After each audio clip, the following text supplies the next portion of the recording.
അമ്മ മാതാവിനും തിരുക്കുമാരനും കൊടാനുകൂടി നന്ദി. എൻ്റെ പേര് ജ്യോതി. ഞാൻ പുൽപ്പള്ളി മരകാവ് ഇടവകയിൽ നിന്ന് വരുന്നു. 2023 2-ാം തീയതി ഏപ്രിൽ മാസം ഞാൻ ഇവിടെ വന്ന് ഉടമ്പടി എടുത്തു. അച്ഛൻ്റെ ബ്ലെസ്സിങ് കിട്ടി. ഞാൻ 2 വർഷമായിട്ട് ഞാൻ ഇസ്രായേലിൽ കെയർ ഗിവറായിട്ട് ജോലി ചെയ്യുമായിരുന്നു. അപ്പോൾ എനിക്ക് വലിയൊരു ആഗ്രഹമായിരുന്നു എൻ്റെ ഫാമിലിയായിട്ട് യൂറോപ്യൻ കൺട്രിയിൽ എവിടെയെങ്കിലും പോയി സെറ്റിൽ ആവണമെന്ന്. അപ്പം ഞാൻ ഒത്തിരി പ്രാവശ്യം OET UK VI അങ്ങനെയെല്ലാം പഠിച്ചു നോക്കി. എക്സാം എഴുതാൻ നോക്കുന്ന സമയമാകുമ്പോഴത്തേന് എന്തെങ്കിലുമൊക്കെ തടസ്സങ്ങൾ വരും, എൻ്റെ ജോലി മാറേണ്ടി വരും. അങ്ങനെ ഓരോരോ തടസ്സങ്ങൾ വന്ന് എനിക്ക് എക്സാം എഴുതാൻ പറ്റിയില്ല. അങ്ങനെ ഞാൻ ആദ്യത്തെ ലീവിന് ഇവിടെ വന്നപ്പം ഞാൻ ന്യൂസിലാൻഡിലേക്ക് ജസ്റ്റ് ഒരു കെയർ ഹോമിലേക്ക് ഞാൻ അപ്ലൈ ചെയ്തായിരുന്നു, റെസ്റ്റ് ഹോമിലേക്ക്. അപ്പോൾ അവർ ഇൻ്റർവ്യൂവിന് ഓരോ പ്രാവശ്യവും ഡേറ്റ് തരും, പിന്നെ അതവർ മാറ്റി വെക്കും ഓരോരോ പ്രശ്നങ്ങൾ പറഞ്ഞ്. അത് കഴിഞ്ഞ് ഞാനിവിടെ വന്ന് 2-ാം തീയതി ഏപ്രിൽ മാസം 2023 ഉടമ്പടി എടുത്തു. അച്ഛൻ്റെ ബ്ലെസ്സിങ് കിട്ടി. ഞാൻ തിരിച്ചു പോയി 10 ദിവസം കഴിഞ്ഞപ്പോഴത്തേക്കും എനിക്ക് എൻ്റെ ഇൻ്റർവ്യൂ നടന്നു. 15-ാം ദിവസം ഞാൻ തിരിച്ച് പിന്നെയും ഇസ്രായേലിൽ നാട്ടിൽ വന്നു. 20 ദിവസമായപ്പോഴത്തേനും എനിക്ക് ന്യൂസിലാൻഡിൽ പോകാൻ പറ്റി. അവിടെ ചെന്ന് 6 മാസം കഴിഞ്ഞപ്പോഴത്തേനും പിന്നെയും അവിടുത്തെ നിയമങ്ങൾ എപ്പോഴും മാറി എനിക്ക് ഫാമിലിയെ കൊണ്ടുപോകാൻ പറ്റത്തില്ല, എൻ്റെ സാലറി കൂടുതൽ വേണമെന്നായി. അപ്പം ഞാൻ വിശുദ്ധ തൈലം പുരട്ടിയും നൊവേന കൂടിയും ഞാൻ പ്രാർത്ഥിച്ചുകൊണ്ടിരുന്നു. മാതാവേ, നീ പറഞ്ഞിട്ടാണല്ലോ ഞാനിവിടെ വന്നത്, എനിക്ക് എൻ്റെ ഫാമിലിയെ കൊണ്ടുവരണമെന്ന് പ്രാർത്ഥിച്ചു. അങ്ങനെ ഒരു ദിവസം പ്രാർത്ഥിച്ച് പിറ്റേ ദിവസം ഞാൻ ചെന്നപ്പം എൻ്റെ മാനേജർ എനിക്ക് കൊണ്ടുവന്നൊരു കവർ ലെറ്റർ തന്നു. അതിനകത്ത് എനിക്ക് എത്രയാണോ സാലറി ഇൻക്രീസ് ചെയ്ത് വേണ്ടത് ആ സാലറി ഇൻക്രീസ് ചെയ്തും അതുപോലെ തന്നെ എൻ്റെ പൊസിഷൻ ചേഞ്ച് ചെയ്തും അവരെനിക്ക് ജോലി തന്നു. അങ്ങനെ എനിക്ക് എൻ്റെ ഫാമിലിക്ക് വേണ്ടിയുള്ള എല്ലാ വിസയുടെ തടസ്സങ്ങളും മാറി പ്രോസസ്സിങ് ചെയ്തു. ഈ മാസം 29-ാം തീയതി ഞാൻ എൻ്റെ ഫാമിലിയായിട്ട് ന്യൂസിലാൻഡിലേക്ക് പോവുകയാണ്. പിന്നെ അടുത്ത സാക്ഷ്യം, എനിക്ക് 12 വർഷമായിട്ട് നടുവേദന ഉണ്ടായിരുന്നു. അപ്പോൾ ഞാൻ ഒത്തിരി എല്ലാം ചികിത്സിച്ചിട്ടുണ്ട്. എനിക്കറിയില്ല എവിടെയെല്ലാം കൊണ്ടുപോകാം, അവിടെയെല്ലാം പോയിട്ടുണ്ട്. ഡിസ്ക് പ്രോബ്ലം ആയിരുന്നു.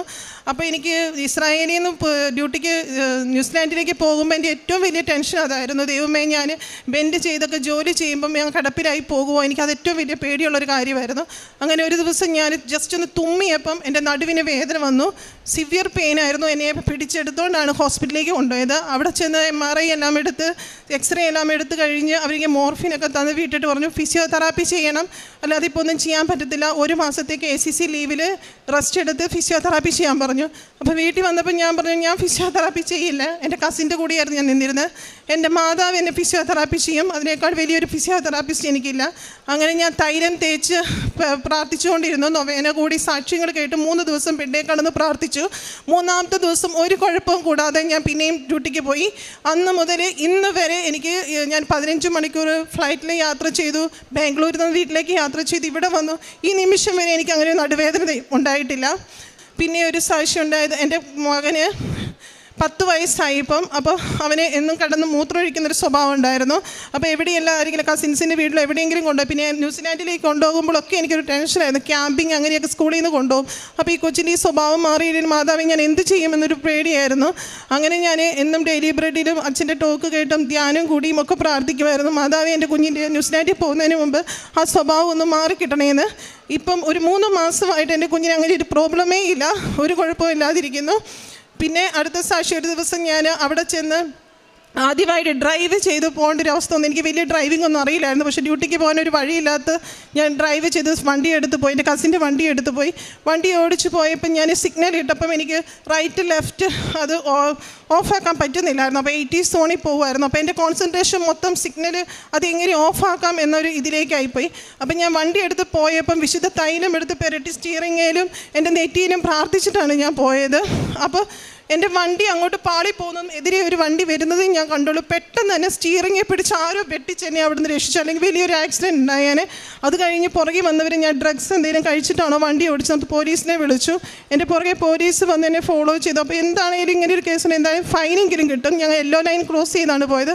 പക്ഷേ അമ്മ മാതാവ് ഇടപെട്ട് ഒരു ഫൈനും ഇല്ലാത്ത സാരമില്ല, ഇനി നന്നായി കെയർ ചെയ്യണം എന്ന് പറഞ്ഞ് വണ്ടി എടുത്ത് പോയി. എൻ്റെ ജീവിതത്തിന് എന്താണോ ഞാൻ ആഗ്രഹിക്കുന്നത് എല്ലാം എപ്പോഴും ഞാൻ എൻ്റെ യൂണിഫോമിൻ്റെ ഉള്ളിൽ ഇവിടുത്തെ കൊന്തയും മാതാവിൻ്റെ കുരിശ് കാശിരൂപം എപ്പോഴും എൻ്റെ കഴുത്തിലുണ്ടാവും.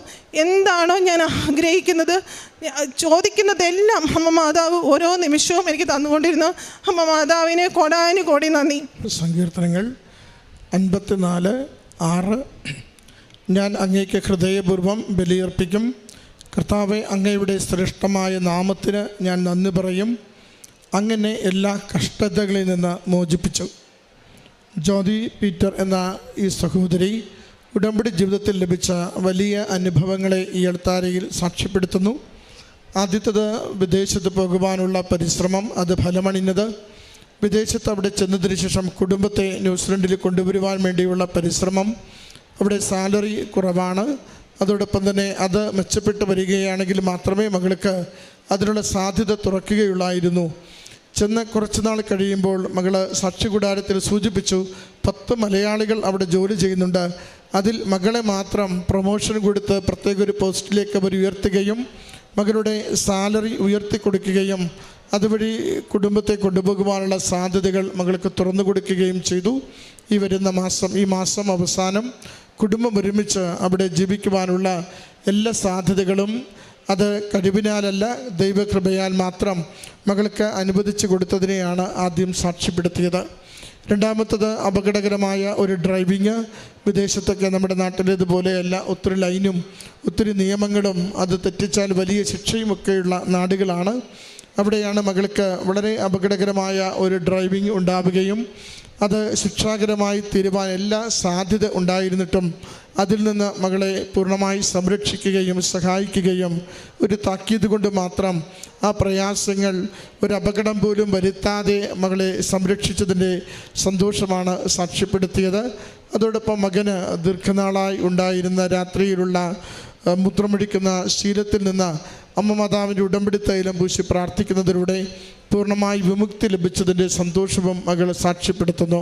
മകളുടെ ജീവിതത്തിൻ്റെ വ്യത്യസ്തമായ ഓരോ അനുഭവങ്ങളിലും പരിശുദ്ധ അമ്മയുടെ സവിശേഷമായ സംരക്ഷണവും വിളിച്ചു പ്രാർത്ഥിച്ചാൽ അപ്പോൾ കൂടെ സാന്നിധ്യം കൊണ്ട് സഹായിക്കുന്ന അമ്മയുടെ വലിയ കൃപയെക്കുറിച്ചാണ് സാക്ഷ്യത്തിലൂടെ മകൾ പങ്കുവയ്ക്കുന്നത്. അത് ഉടമ്പടിയെടുത്ത ഓരോരുത്തരുടെയും, ഉടമ്പടിയിൽ ജീവിക്കുന്ന ഓരോരുത്തരുടെയും സാക്ഷ്യമാണ്. ജീവിതം കൈവിട്ടു പോകുമ്പോൾ, വല്ലാതെ മാനസിക സംഘർഷങ്ങളിലാകുമ്പോൾ, പരാജയങ്ങളും രോഗദുരിതങ്ങളും ക്ലേശങ്ങളും ജീവിതത്തെ വല്ലാതെ അലട്ടിക്കൊണ്ടിരിക്കുമ്പോൾ അമ്മയെ വിളിച്ചു പ്രാർത്ഥിക്കുമ്പോൾ അമ്മ മാതാവ് സാന്നിധ്യം കൊണ്ടും സമയച്ചുരുക്കത്തിൻ്റെ അമ്മ വേഗത്തിൽ അനുഗ്രഹിച്ചും നിലവിളിയോടെ തകർന്നുവെന്ന് കരുതുന്ന നിമിഷങ്ങളിൽ കരം പിടിച്ചുയർത്തിയും ജീവിതത്തിന് പ്രത്യാശ പകരുന്ന അമ്മയുടെ സാന്നിധ്യം അനുഭവിക്കുവാൻ ഓരോരുത്തരെയും സഹായിക്കുന്നു എന്നുള്ളത് അതിൻ്റെ സാക്ഷ്യമാണ് ഈ മകൾ പങ്കുവയ്ക്കുക. ഈ മകൾക്ക് ലഭിച്ച എല്ലാ ദൈവാനുഭവങ്ങൾക്കും നന്ദി പറഞ്ഞുകൊണ്ട് കരങ്ങളടിച്ച് ഈ സാക്ഷ്യം നമുക്ക് സമർപ്പിക്കാം. അത്യപൂർവ ദൈവാനുഭവങ്ങൾ ഇനി നിങ്ങൾക്കും സ്വന്തം. ഈ യൂട്യൂബ് ചാനൽ ഇതുവരെ സബ്സ്ക്രൈബ് ചെയ്തിട്ടില്ലെങ്കിൽ ഇപ്പോൾ തന്നെ സബ്സ്ക്രൈബ് ചെയ്യുക.